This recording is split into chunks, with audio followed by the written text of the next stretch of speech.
का टॉपिक है मानचित्र कला की प्रकृति और अध्ययन क्षेत्र। अभी हम प्रकृति पढ़ाएंगे आपको। इसमें मानचित्र कला की प्रकृति मतलब हो गया नेचर ऑफ द कार्टोग्राफी या मानचित्र कला की प्रकृति। मानचित्र कला को ही इंग्लिश में कार्टोग्राफी कहते हैं। ठीक है, तो मानचित्र कला जो है वो आप लोगों को ये वर्ड से एकदम अनभिज्ञ नहीं है। पता है कि मानचित्र कला का मतलब क्या होता है, मैप बनाना यही होता है। तो हम लोग पहले इसमें जब हम लोग का ये जो आपका टॉपिक है ना, इसमें आपको लिखना होगा नोट्स। एग्जामिनेशन में जब आएगा इसमें तो इसका हम लोग पहले डिफिनीशन लिखेंगे। ठीक है, तो एक नॉर्मल जो डिफिनीशन होता है ज्योग्राफी में वो होगा, वो लिखेंगे। इसमें क्या लिखा है, धरातल पर विभिन्न स्थानों के बीच की दूरियों एवं कोणों को मापकर उन्हें किसी समतल सतह पर मापनी के अनुसार सही दिशा में अंकित करके उन स्थानों की अवस्थितियों को चित्रित करना मानचित्रण कहलाता है। मैप जो होता है वो मैप करने का जो कला है या विधि है जो है वो उसमें क्या क्या होता है, इसमें एक एक वर्ड पे हम ध्यान देंगे। धरातल के विभिन्न स्थानों मतलब जहाँ भी पूरे अर्थ पे कहीं पे भी कोई भी स्थान हो सकता है, वो दो स्थान के बीच में है तो उनकी बीच की दूरियां क्या है, और उनके कोणों को मापकर मतलब किस एंगल पे है, किस डायरेक्शन में है ना। तो कोण मतलब हो गया कि वो किस डायरेक्शन में वो स्थित है एक दूसरे के, उन्हें किसी समतल सतह पर, और ये हम लोग बनाते किस पे हैं, किसी भी समतल सतह पर बनाते हैं। ठीक है, या फिर कोई भी पेपर होता है, मापनी के अनुसार। विदाउट स्केल कोई भी मैप नहीं बन सकता है।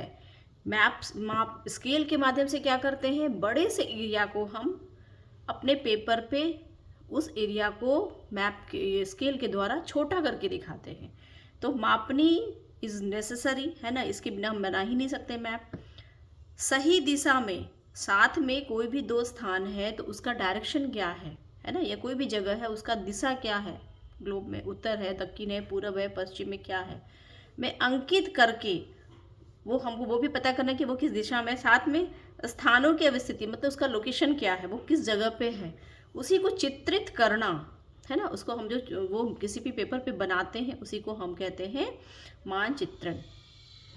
ठीक है, तो इसमें हम लोग एक हो गया पहला कि कोई स्थान होना चाहिए है ना, अगर वो स्थान है तो वो किसी भी कंपेरेटिवली दूसरे स्थान से उसकी दूरी पे है, किस डायरेक्शन में है ना, मापनी में स्केल क्या है और उसका किस दिशा में वो स्थित है, ये सारा कुछ पता होना चाहिए। और तभी हम उस जगह को एक किसी भी पेपर पे जो हम रिफ्लेक्ट करते हैं या बनाते हैं उसको कहते हैं मानचित्रण। तो हमको पहले की एक डिफिनेशन इसका लिखना होगा। मानचित्र बनाने की कला एवं विज्ञान को मानचित्र कला कहते हैं। देख, मानचित्र जो है वो ऐसे ही नहीं बन जाता है, वो एक आर्ट है और एक साइंस भी है। इसमें हम लोग दोनों का यूज़ करते हैं, ये दोनों का ही यूज़ करके बन सकता है। तो इसमें इरविन रेज जो हैं, इनका एक हम लोग डिफिनेशन जरूर किसी न किसी का देंगे ताकि उनके बारे में हम लोग सही से एक लिखते हैं है ना, कि वो किनका कहा हुआ है, क्या कहा हुआ। इरविन रेज जो थे उनका वो कहते हैं कि मानचित्र उच्चावच प्रतिरूप, उच्चावच मतलब जो रिलीफ फीचर्स है कहीं है वो, उसको जो रिलीफ फीचर्स है वो, रेखा चित्र है ना, मान रेखा आदि बनाने की कला एवं विज्ञान को मानचित्र कला कहते हैं। उच्चावच समझ में आ रहा, रिलीफ फीचर्स आप लोगों को समझ में, रेखा चित्र हम लोग जो लाइन के द्वारा जो हम लोग डायग्राम बनाते हैं, मान रेखा होता है मान रेखा जो होता है वो कार्टोग्राम होता है। कार्टोग्राम जो है वो कार्टोग्राम में हम लोग किसी भी चीज़ों को ना स्पेशली किसी खास पर्पस से हम लोग उसमें डायग्राम के साथ में हम लोग कुछ ना कुछ डेटा डालते हैं है ना, उसको कहते हैं मान रेखा। मान रेखा को इंग्लिश में कार्टोग्राम भी कहते हैं और इसका जो डिफिनीशन होता है, the cartogram is a map that distort the size of region to show a variable other than land area और डिस्टेंस, है ना। वो किसी न किसी खास पर्पस के लिए जब हम बनाते हैं ना, तो उसमें हम लोग कुछ डेटा देते हैं, स्पेशली किसी भी एरिया को सही नहीं दिखा करके हम लोग किसी खास पर्पस से जो बनाते हैं, ठीक है। तो उसको कहते हैं मानरेखा या इसको कार्टोग्राम कहते हैं। आदि बनाने की कला एवं विज्ञान को मानचित्र कला कहते हैं, ठीक है। तो मानचित्र, उच्चावच, प्रतिरूप, रेखाचित्र, मान रेखा आदि बनाने की कला एवं विज्ञान को मानचित्र कला कहते हैं। इसमें आप दो शब्द देखेंगे, कला और विज्ञान। ये हमेशा ध्यान में रखिएगा कि ये दो चीज़ें बिना इसके मानचित्र नहीं बन सकता है। दूसरा है संयुक्त राष्ट्र के सामाजिक विभाग के अनुसार क्या इनका डिफिनेशन दिया गया मानचित्र कला, मानचित्र को सभी प्रकार के मानचित्र एवं चार्टों की रचना का विज्ञान, जिसमें मूल सर्वेक्षणों से मानचित्र मुद्रित तक की जाने वाली प्रत्येक क्रिया सम्मिलित रहती है, मानचित्र कला कहलाता है। मतलब क्या हुआ कि कोई भी मैप की जो रचना होती है ना, उसका जो बनता है मैप जो बनता है, उसका जो उसमें विज्ञान होता है। साथ में क्या होता है कि कोई भी हम लोग मैप बनाते हैं तो विदाउट सर्वेक्षण हम लोग ज़मीन पे जाते हैं, उस प्लेस पे जाते हैं, उसका सर्वेक्षण करते हैं, उसका हाइट क्या है, अल्टीट्यूड क्या है ना, डायरेक्शन क्या है, तभी हम उसको रियल पेपर पे बना पाते हैं। तो मूल सर्वेक्षण से मानचित्र मुद्रित मतलब फाइनल जो मैप बनता है, इसके बीच में जितनी भी क्रियाएं होती हैं, जो भी प्रोसेस होता है, वो सब कुछ सम्मिलित होता है और ये सब कुछ मिल करके ही तब जो बनता है फाइनल रिजल्ट जो होता है ना, वो होता है मानचित्र कला। मतलब जो फाइनल जो मैप बनता है उसमें एक चीज़ें नहीं होती हैं, कई प्रोसेस से उसको गुजरना पड़ता है, तब जाके फाइनल मानचित्र बनता है, मैप बनता है। देखने में लगता है कि ठीक है वो एक सिंपल सा मैप है, डायग्राम है, बट उसमें उसको सही बनाने के लिए कई प्रोसेस से हमको गुजरना पड़ता है। मानचित्र कला की प्रकृति हमारा एक पहला टॉपिक है कि नेचर ऑफ कार्टोग्राफी क्या होता है। तो इरविन रेज ने ये जो डिफिनीशन जो है, जब आपको स्कोप भी पूछेगा ना, तो ये डिफिनीशन इतना आपको ज़रूर लिखना है। जब भी कार्टोग्राफी के बारे में है तो इतना आपको लिखना होगा। एक सिंपल जो नेचुरल जो इसका डिफिनीशन है वो, साथ में एक नए किसी भी साइंटिस्ट का उसका एक डिफिनीशन, साथ में जो हमारा सामाजिक विभाग जो है यूएनओ का जो सर्वमान्य है, उसके अनुकूल क्या है डिफिनीशन मानचित्र कला का। तो ये चीज़ों को लिखना होगा। आप उससे रिलेटेड जो भी क्वेश्चन आएगा इतना आप ज़रूर उसमें ऐड करिएगा। अब नेचर ऑफ कार्टोग्राफी अगर पूछता है तो हम कैसे उसको फिर लिखेंगे। तो इसमें भी इरविन रेज ने अपनी पुस्तक जनरल कार्टोग्राफी, इनका नाम, किताब का नाम है जनरल कार्टोग्राफी, में मानचित्रकार के बारे में बताया। मानचित्रकार मतलब जो कार्टोग्राफर है, जो मानचित्र बनाता है, उसके बारे में इन्होंने एक जनरल कार्टोग्राफी नामक पुस्तक में अपने क्या लिखा है कि मानचित्रकार 50% भूगोलवेत्ता होता है। 50% भूगोलवेत्ता मतलब भूगोल का ज्ञाता होता है। 30% कलाकार होता है, मतलब आर्टिस्ट होता है, अच्छा ड्राइंग उसकी अच्छी होती है ना, एक अच्छा कलाकार होता है। 10% गणितज्ञ होता है, मतलब उसको कैलकुलेट करने भी आना चाहिए, तथा 10% अन्य विषयों का ज्ञाता होता है। साथ में आप कई चीज़ों का भी विषय का ज्ञाता होगा तभी वो, क्योंकि जो मैप होता है वो हर क्षेत्र में आजकल बनता है, हर एक क्षेत्र के लिए, तो उस विषय के बारे में भी उसको ज्ञाता होना जरूरी है। तो इरविन रेज का है कि सिर्फ एक भूगोलवेत्ता ही नहीं बना सकता मैप, उसमें एक आर्टिस्ट भी एक वो होना चाहिए, एक मैथमेटिशियन भी होना चाहिए, और साथ में और भी अन्य तरह के सब्जेक्ट का एक उसको मोटा मोटी उसको नॉलेज होना चाहिए। तो एक जो होता है कार्टोग्राफर, उसमें ये क्वालिटी होनी चाहिए। कौन ये बता रहे हैं? इरविन रेज बता रहे हैं। अतः मानचित्र कला की कलात्मक तथा वैज्ञानिक दो पक्ष होते हैं। इसमें आपको शुरू में बताया कि दो वर्ड, कलात्मक आर्ट और साइंस, दोनों चीज़ें इसमें होती हैं। अतः प्रकृति में हम कलात्मक तथा वैज्ञानिक पक्षों पर अलग अलग विचार करेंगे। अब हम लोग नेचर में यही हम लोग पढ़ेंगे कि नेचर कैसा नेचर है इसका, कि ये एक आर्टिस्ट मतलब आर्टिस्टिक भी होना चाहिए उसको, है ना, और दूसरा उसको साइंटिस्ट भी होना चाहिए। पहला है मानचित्र के कलात्मक पक्ष क्या क्या हैं। पहला हम लोग इनका लिखेंगे नेचर में, आर्टिस्टिक एस्पेक्ट्स ऑफ कार्टोग्राफी। मानचित्रों के द्वारा खगोलीय पिंडों तथा पृथ्वी के तल का आलेखन किया जाता है। क्या क्या होता है नेचुरली, ये मानचित्र में क्या करेंगे हम लोग, खगोलीय पिंड का भी बनाते हैं ना, और साथ में पृथ्वी के तल का, जमीन का भी हम लोग करते हैं। ड्राफ्टिंग किया जाता है। देखो ड्राफ्टिंग का मतलब यहाँ पे है कि सिर्फ हम लोग फोटो नहीं बनाएंगे, डायग्राम नहीं बनाएंगे, इसके साथ में हम लोग कुछ ना कुछ उसके बारे में लिखेंगे, कुछ ना कुछ उसमें हम लोग हो सकता है कि कुछ नंबर्स का यूज़ करें, कुछ कलर का यूज़ करें, है ना। तो उसमें पूरी तरह ड्राफ्ट का हम लोग ड्राफ्ट तैयार करते हैं, ड्राफ्टिंग किया जाता है, उसके बारे में भी लिखा जाता है। ये आलेखन वैज्ञानिक नियमों पर आधारित होने के साथ कलापूर्ण एवं चित्रमय होते हैं। ये जो आलेखन होता है, जो ड्राफ्टिंग इसकी होती है किसी भी मैप में, उसमें वैज्ञानिक नियम भी होते हैं, नियम से बंधे होते हैं ये, साथ में इसमें एक आर्ट भी छुपा होता है, सुंदरता होनी चाहिए, सफाई होनी चाहिए, एवं चित्रमय होते हैं। ड्राइंग है ना, जो अच्छा ड्राइंग करने वाला हो वो ज़्यादा अच्छा बना पाता है। मानचित्र का अध्ययन में हम मानचित्र आलेखनों का ही अध्ययन करते हैं।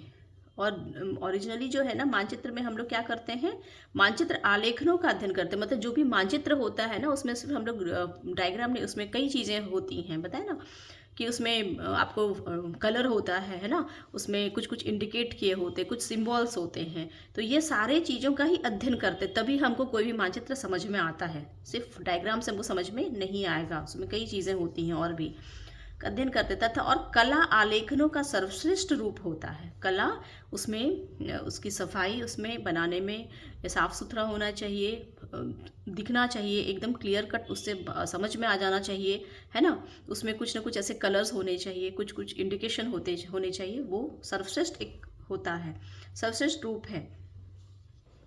अतः कोई भी अच्छा मानचित्र अकलात्मक नहीं हो सकता है। कोई भी ऐसा मानचित्र जिसमें कला नहीं हो, ये पॉसिबल नहीं है। इसलिए मानचित्र कला की प्रकृति में कला अवश्य ही रहता है, परंतु मानचित्रकार मानचित्रण के नियमों से बंधा होता है। ठीक है, क्या होता है, मानचित्रकार जो होता है वो मानचित्रण जब करता है, वो मैप बनाता है, तो कई नियमों से बंधा होता है, वो अपने मन का नहीं कर सकता। जैसे आपको बताया कि स्केल होना चाहिए, उसमें डायरेक्शन होना चाहिए, सही एंगल पे ये होना चाहिए, है ना, और डिस्टेंस सही सही होना चाहिए। तो ये सारा चीज़ जो है ना, कुछ नियम होते हैं मैप बनाने वाले का, वो नियम के साथ में ही मैप बना सकता है। ऐसे जनरली क्या होता है ना कि आप देखोगे कि ड्राइंग या जो एक कलाकार होते हैं वो कुछ भी बना देते हैं, वो अपने भाव से, लेकिन वो स्वतंत्र होते हैं उसके लिए, आप उसको समझो ना समझो। लेकिन एक जो मानचित्र का, जो मैप का जो आर्टिस्ट होता है, उसको कई नियमों से बंधा होता है, वो जो मन में आता है वो नहीं बना सकता है। ठीक है, तथा उसका उद्देश्य कलाकार की भांति मात्र कला की वस्तु बनाना नहीं होता है। मतलब सिर्फ एक ड्राइंग बना देना नहीं होता है, बल्कि ऐसा मानचित्र बनाना होता है जो कलात्मक होने के साथ साथ स्वतः स्पष्ट और तथा उपयोग में लाने योग्य हो, है ना। क्या होना चाहिए कि ऐसा मानचित्र होना चाहिए जो कि साफ सुथरा, सुंदर, है ना, अट्रैक्टिव तो होना ही चाहिए, कलरफुल होना ही चाहिए, साथ साथ में स्पष्ट, स्वतः स्पष्ट हो। मतलब आप देखते ही बता देंगे कि ये इस चीज़ को प्रदर्शित कर रहा है, तो उसको देखते ही हमको समझ में आ जाएगा कि वो क्या बताना चाह रहा है। तो सेल्फ एक्सप्लेनेटरी, कोई बताने वाला हो चाहे ना हो, लेकिन वो ड्राइंग को आप देख करके ही बता देंगे कि वो क्या बताना चाह रहा है, तथा उपयोग में लाने योग्य हो। कोई भी मैप हम किसी न किसी यूज़ के लिए करते हैं, हम किसी सुंदरता के लिए नहीं करते हैं, बल्कि हम उसका कहीं ना कहीं यूज़ करते हैं। तो ये उपयोग में लाने योग्य हो, ऐसा होना चाहिए ड्राइंग, तो वही तभी मैप बनेगा। ठीक है, तो इसमें कई चीज़ें आप लोग देखे होंगे कि एक तो इसमें ड्राफ्टिंग होनी चाहिए, है ना, साथ में कोई भी जो है उसमें बिना आर्टिस्ट वाला आदमी नहीं बना सकता है, और वो आर्टिस्ट जो होता है वो किसी चीज़ पे नियमों से बंधा होता है, वो जो मन में आता है वो नहीं कर सकता है, और साथ में वो ऐसा बनाता है जिससे कि वो खुद ब खुद स्पष्ट हो जाता है कि वो क्या बना के क्या दिखाना चाहता है। तो ये सबसे इम्पॉर्टेंट चीज़ है कि एक आर्टिस्ट जो है वो कैसा होना चाहिए। ठीक है, यदि कलात्मक संवेद, है ना, आर्टिस्टिक सेंसिबिलिटी, मतलब वो क्या बताना चाह रहा है, उसे क्या सेंस निकल रहा है, ये हमको समझ में आ जाए, तथा दृश्य अभिव्यंजक विजुअल एक्सप्रेशन मतलब वो क्या एक्सप्रेस करना चाह रहा है ना, खुद ब खुद वो एक्सप्रेस हो जाए। के साथ साथ दूरियों के अनुपात, साथ में जो दो स्थान है कोई भी जगह उसके बीच में दूरी का अनुपात क्या है, मतलब जब हम स्केल बनाते हैं तो क्या करते हैं हम लोग, बड़े एरिया को छोटे एरिया में बना के दिखाते हैं, तो दूरियों का अनुपात क्या होना चाहिए, आकृति कैसी होनी चाहिए, इसका शेप, एटलीस्ट शेप देख ये लगे कि हाँ वो उस जगह का ही आकृति है। या फिर हम लोग पहाड़ बना रहे हैं या नदी बना रहे हैं, उसको देख के समझ में आ जाए कि भाई वो पहाड़ और वो नदी है, कितना ऊंचा है नीचा है ना। रंग की अनुरूपता, अब प्रकृति में तो बहुत सारे रंग हैं, तो उसमें भी जो हम रंग डालते हैं मैप में वो भी प्रकृति के रंग के अनुकूल ही डालते हैं। नदी को ब्लू रंग से दिखाते हैं, आकाश है ना, जो पेड़ पौधे होते हैं उसको हरे रंग से, फिर आपको ब्राउन कलर से पहाड़। तो ये सारे रंग की अनुरूपता होनी चाहिए, कुछ उल्टा पुल्टा हम इसमें नहीं बना सकते हैं। विवरणों के स्पष्ट प्रदर्शन, साथ में उसमें जो विवरण है जिस चीज़ को हम दिखाना चाहते हैं उसका स्पष्ट प्रदर्शन होना चाहिए। हम उसको इंडेक्स के द्वारा दिखा सकते हैं, है ना, सिंबल के द्वारा, जो भी करेंगे वो स्पष्ट होता है। सरलता को साथ में क्या होना चाहिए कि मैप इतना भी टफ नहीं होना चाहिए कि लोग उसको बना ही नहीं सके, तरीका इतना भी टफ नहीं होना चाहिए, सरल होना चाहिए। सरलता को मानचित्रों के सौंदर्य का अंग माना जाता है। ठीक है, मतलब कि मानचित्र बनाने में क्या क्या चीज़ चाहिए होता है हमको, कि सेंसिबिलिटी होनी चाहिए, है ना, उसमें से कुछ सेंस निकलना चाहिए। दूसरा एक्सप्रेशन होना चाहिए, आप जिस चीज़ को दिखाना चाह रहे हो वो एक्सप्रेस हो उससे देख करके। दूरियां उसमें साफ साफ, उसका जो रेशियो है वो सही होना चाहिए। उसका शेप अच्छा होना चाहिए, उसमें कलर की अनुरूपता होनी चाहिए, जिस चीज़ को आप दिखा रहे हो उसके अनुकूल।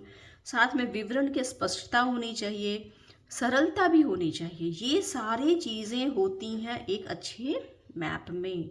तो ये सारे किस्में हैं, ये सारी सौंदर्य का अंग मान लिया जाए तो भली प्रकार से बनाए गए मानचित्रों को सदैव कलाकृतियों की श्रेणी में रखा जा सकता है।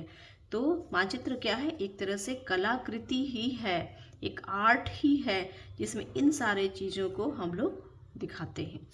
वस्तुतः मानचित्रों के इन्हीं लक्षणों के आधार पर मानचित्र कला को कला की संज्ञा दी जाती है। इसीलिए कहते हैं कि मानचित्र इज़ अ आर्ट, मैप जो है वो एक आर्ट है, वो हर कोई नहीं बना सकता है।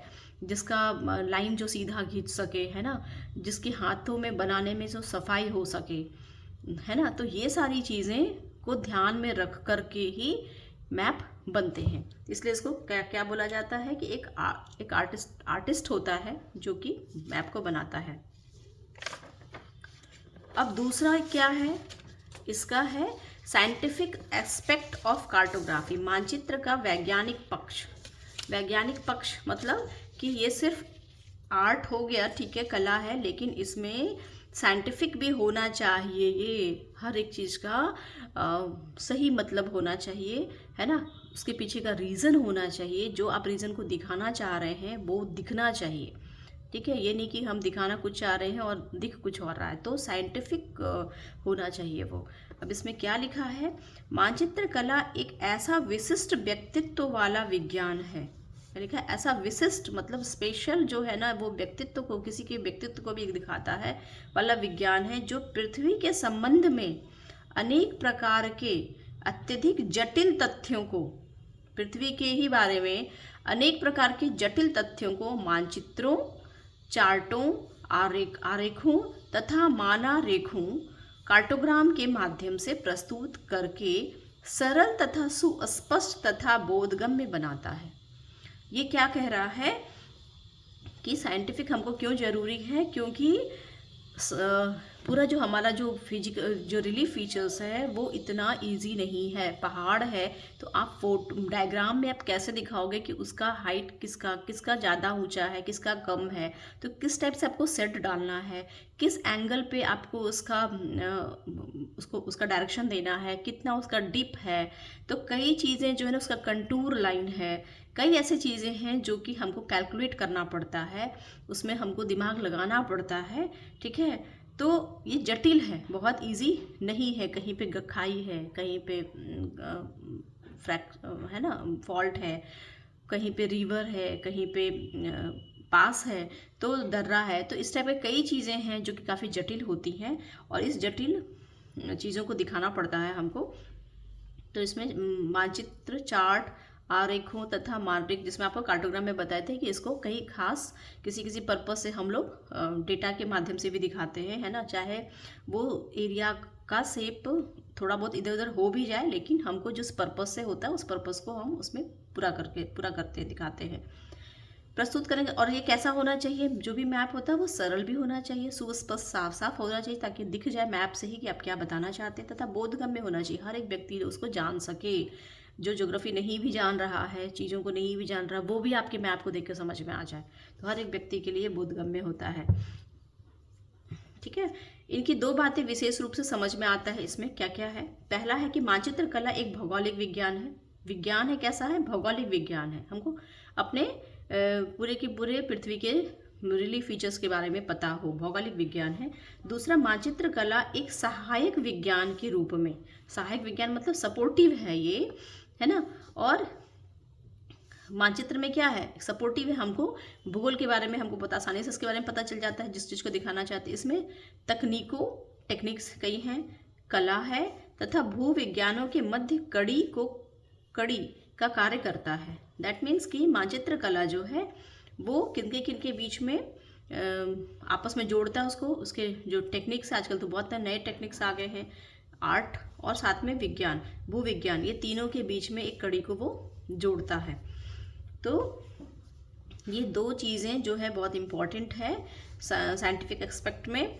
एक मानचित्रकार को निम्न मुख्य विषयों का ज्ञान होना चाहिए। कौन कौन से विषय का ज्ञान होना चाहिए, अगर आप एक मैप बनाने वाले हैं तो आपको ज्ञान किस किस चीज़ का होना चाहिए। भौतिक भूगोल का समुचित ज्ञान होना चाहिए। भौतिक भूगोल मतलब फिजिकल ज्योग्राफी, इसमें कि सारा कुछ हम लोग पढ़ते हैं ना, जियोमॉर्फोलॉजी भी पढ़ते हैं, ओशनोग्राफी भी पढ़ते हैं हम लोग, क्लाइमेटोलॉजी भी पढ़ते हैं। तो ये सारे चीज़ों के बारे में हमको पता होना चाहिए, उसका वास्तविक चित्रण कर सके, है ना। प्लांट के बारे में, रिवर के बारे में, हमको काफ़ी कुछ क्लाइमेट के बारे में, है ना, ओशन के बारे में पता होना चाहिए।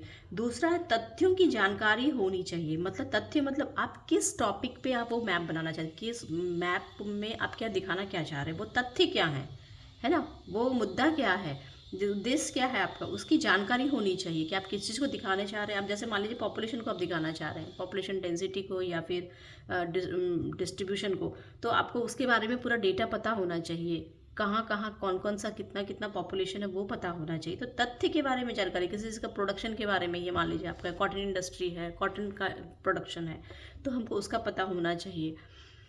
तो हर तरह का हमको जानकारी होना चाहिए जिस चीज़ का हम मैप बना रहे हैं। चूंकि मानचित्र में तथ्यों का वितरण दिखलाया जाता है, और क्या होता है कि उस तथ्य को ही हम लोग दिखाते हैं, अतः उसे संबंधित तथ्यों का पृथ्वी पर वास्तविक वितरण, पृथ्वी पर कैसा उसका वितरण, जैसे मान लीजिए हम लोग फॉरेस्ट का ही दिखाते हैं, तो उस फॉरेस्ट का क्या डिस्ट्रीब्यूशन है हमारे पूरे के पूरे वर्ल्ड में, कहाँ पे है ना। कहीं पे डेजर्ट अगर दिखा रहे तो वो कहाँ पे है ना। तो वो सब हमको मालूम होना चाहिए, जिस भी तथ्य से रिलेटेड हम बना रहे हैं वो मैप, उस तथ्य के बारे में हमको डिटेल नॉलेज होना चाहिए। तीसरा, स्थानों की अवस्थिति का ज्ञान अवश्य होना चाहिए। हमको जगह ही नहीं पता रहेगा तो किस चीज़ का कहाँ डिस्ट्रीब्यूशन दिखाएंगे। तो कौन सा कंट्री, कौन सा स्टेट, कौन सा प्लेस कहाँ पे है, किस लोकेशन में है स्थित है ना, तो वो हमको पता होना चाहिए। तो तीन आप स्कूल में पॉइंट में बना दिए हैं। एक तो है कि पहले भौतिक भूगोल का अध्ययन इंपॉर्टेंट है। दूसरा, वो तथ्य जिसके रिलेटेड हमको मैप बनाना वो बहुत इंपॉर्टेंट है, उसके बारे में हम मालूम होना चाहिए। तीसरा है स्थानों की अवस्थिति के बारे में हमको पता होना चाहिए। आप इसको 3 पॉइंट याद कर लोगे तो इसको आप डिटेल कर लिख सकते हो। भौगोलिक ज्ञान के बल पर कोई मानचित्रकार मानचित्र में प्रदर्शित किए जाने वाले आवश्यक तथ्यों का चयन या त्याग कर सकता है। अब ये हमको पता होने से क्या होगा, जैसे मान लीजिए कि हमको कोई मैप किसी खास पर्पज से बनाना है, और अगर उसमें क्या चीज़ें इम्पॉर्टेंट है मेरे लिए, कौन सा डेटा या कौन सा इंफॉर्मेशन हमारे लिए इम्पॉर्टेंट है, कौन सा नहीं इम्पॉर्टेंट है, तो ये सारा कुछ हमको पता रहेगा मैं एक मानचित्रकार को, तभी तो कि क्या हमको सेलेक्ट करना है, किस चीज़ की आवश्यकता है और किस चीज़ की आवश्यकता नहीं है, वो हम लोग उसको रिजेक्ट कर सकते हैं और सेलेक्ट कर सकते हैं। तो भौगोलिक ज्ञान के बल पर कोई भी मानचित्रकार मानचित्र में प्रदर्शित किए जाने वाले आवश्यक तथ्यों का चयन या त्याग कर सकता है। ठीक है, मानचित्रकार को विभिन्न विषयों एवं समाज के विभिन्न वर्गों के मनुष्यों की आवश्यकता के अनुरूप मानचित्र तैयार करने पड़ते हैं। एक मैप आप भी देखिएगा कि हर क्षेत्र में हर लोग को मैप के द्वारा ही हम लोग दिखाते हैं, क्योंकि सबसे इजी मेथड है किसी चीज़ को हमको प्रदर्शित करने का। हम लोग कहीं पे भी जाते हैं टूर करने के लिए अगर, तो वहाँ पे भी क्या है कि एक मैप पकड़ा दिया जाता है। आप कहीं पे भी जाओ, दिल्ली चले जाओ, कहीं पे भी चले जाओ, आपको एक मैप पकड़ा दिया था, आप इजीली उसके माध्यम से कहीं पे भी आप चले जाते हो, समझ में आ जाता है आपको कहाँ जाना है, नहीं जाना है। मनुष्य की आवश्यकता के अनुरूप मानचित्र तैयार करने पड़ते हैं। हमारी जैसे आवश्यकता है हर, बल्कि ज्योग्राफी जो है वो हर एक सब्जेक्ट से रिलेटेड है, तो वो सबके लिए मैप तैयार कर सकता है। अतः मानचित्रकार को भूगोल के साथ साथ अन्य सभी विषयों की पर्याप्त जानकारी होनी चाहिए जिनके संबंध में उसे मानचित्र बनाने होते हैं। एक जो होता है कार्टोग्राफर जो होता है, उसको जितने भी जिस विषय का आपको मानचित्र बनाना उसका आपको ज्ञान होना चाहिए, उसके बिना आप नहीं बना सकते हैं। अतः मानचित्र कला एक अंतरा अनुशासनिक इंटरडिसिप्लिनरी विज्ञान बन जाता है। सब एक दूसरे से क्या है, कनेक्टेड है, और जो विभिन्न भौतिक विज्ञानों, है ना, मानवीय विज्ञानों तथा सामाजिक विज्ञानों के मध्य पुल या कड़ी का कार्य करता है। इस ढंग से जो मानचित्र बनाने वाला जो है वो, उसको क्या होना चाहिए, उसको भौतिक विज्ञान, मानवीय विज्ञान, है ना, और सामाजिक विज्ञान, ये सारे चीज़ों का ज्ञान होना चाहिए, ताकि जब भी वो मैप बनाए तो इन सारे चीज़ को कैलकुलेट करके, है ना, किस पर्पज से बनाना, उसमें सब कुछ आएगा थोड़ा थोड़ा, और इन सब के बीच में एक अपनी आवश्यकता के अनुसार वो इन्फॉर्मेशन कलेक्ट करेगा और सारी चीज़ों को जोड़ते हुए वो अपना कार्य करता है। किसी एक इंडिविजुअली सिर्फ हम लोग फिजिकल फीचर्स के बारे में जान के नहीं कर सकते हैं, हमको हर का ज्ञान पता होना चाहिए। ठीक है। अब वस्तुतः मानचित्र कला वैज्ञानिक विधियों एवं तर्क पर आधारित एक ऐसा विषय है जिनकी वृत्ति वैज्ञानिक एवं कलात्मक है। ये ऐसा विज्ञान है, ऐसा विधि तर्क पर आधारित है कि इसमें क्या है, जिसकी वृत्ति वैज्ञानिक तथा कलात्मक है। इसमें दोनों इसका नेचर है, वैज्ञानिक भी है ये और ये कलात्मक भी है, तो दोनों के संयोग से ही कोई भी मैप लोग बना सकता है। इन दोनों चीज़ों के बारे में उसको पता होना चाहिए। तो इट इज़ वेरी इम्पॉर्टेंट, पहली बार ये सिलेबस में आया है, बहुत अच्छा है, कंसेप्ट के साथ आप लोग पढ़ रहे हो, है ना। तो मानचित्र क्या है, एक कलात्मक भी है और एक वैज्ञानिक पक्ष भी है। इस ढंग से आप लोग इसका जो है ये आप लोग फोटो ले सकते हैं, इसका नोट्स इतना लिख देंगे नेचर में तो सफिशिएंट है।